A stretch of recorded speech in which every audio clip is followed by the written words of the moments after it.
প্রতিটা যুবককে যেন আল্লাহ ডাক দিয়ে বলে, যুবক গতকালকেও এক ওয়াক্ত নামাজ পড়লা না, আজও পড়তে না, আমি মালিকের একটা সেজদা দিতা না। আল্লাহ যেন ডাক দিয়ে বলে ফজরের ওয়াক্তে, আমার বান্দা আজও কি সেজদা দিবা না আমারে? আজও এভাবেই যাবে? আজকের সারাদিনও নারী দেখতে দেখতে, উলঙ্গ ছবি দেখতে দেখতে কাটাবে, সেজদা দিবা না? আমি কি তোমাকে বানাই নাই? আমি কি তোমাকে চোখ দেই নাই? আমি কি তোমাকে কান দেই নাই? আমি কি তোমাকে জবান দেই নাই? আমি কি তোমাকে দুইটা ঠোঁট দেই নাই? ইয়া আইয়ুহাল ইনসানু মা গাররাকা বিরাব্বিকাল কারীম। আল্লাহ বলে, আমার বান্দা, কে তোমাকে আমার মতো দয়ালু মনিব থেকে ভুল পথে নিয়ে গেল?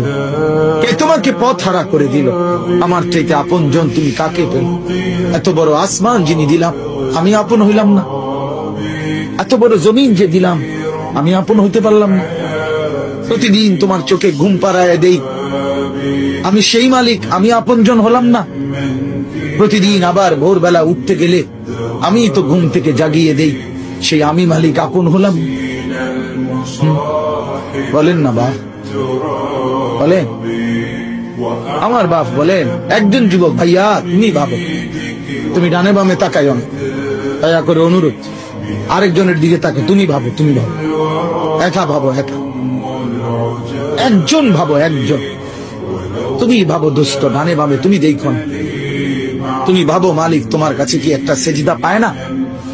আজ কতদিন হয় ছেলেরা, এইখানে তো অনেক ছেলে, আমি তো চেহারা দেখলেই বোঝা যায়, কতদিন হয় ফজরের নামাজ পড়ো না ভাইয়া?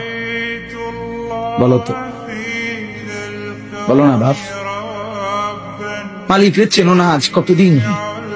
আফা আমিনা আহলুল কুরা আন ইয়াতিয়াহুম বাসুনা বায়াতাও ওয়া হুম নাঈমুন। আল্লাহ তাআলা বলে, ও জনপদবাসী, মহল্লাবাসী, ও গ্রামবাসী, আমি আল্লাহ থেকে নিজেকে নিরাপদ কেমনে ভাবলাম? আমি আল্লাহ তো চাইলে ঘুমন্ত অবস্থায় আযাব দিয়ে ধ্বংস করে দিত, জানো তুমি?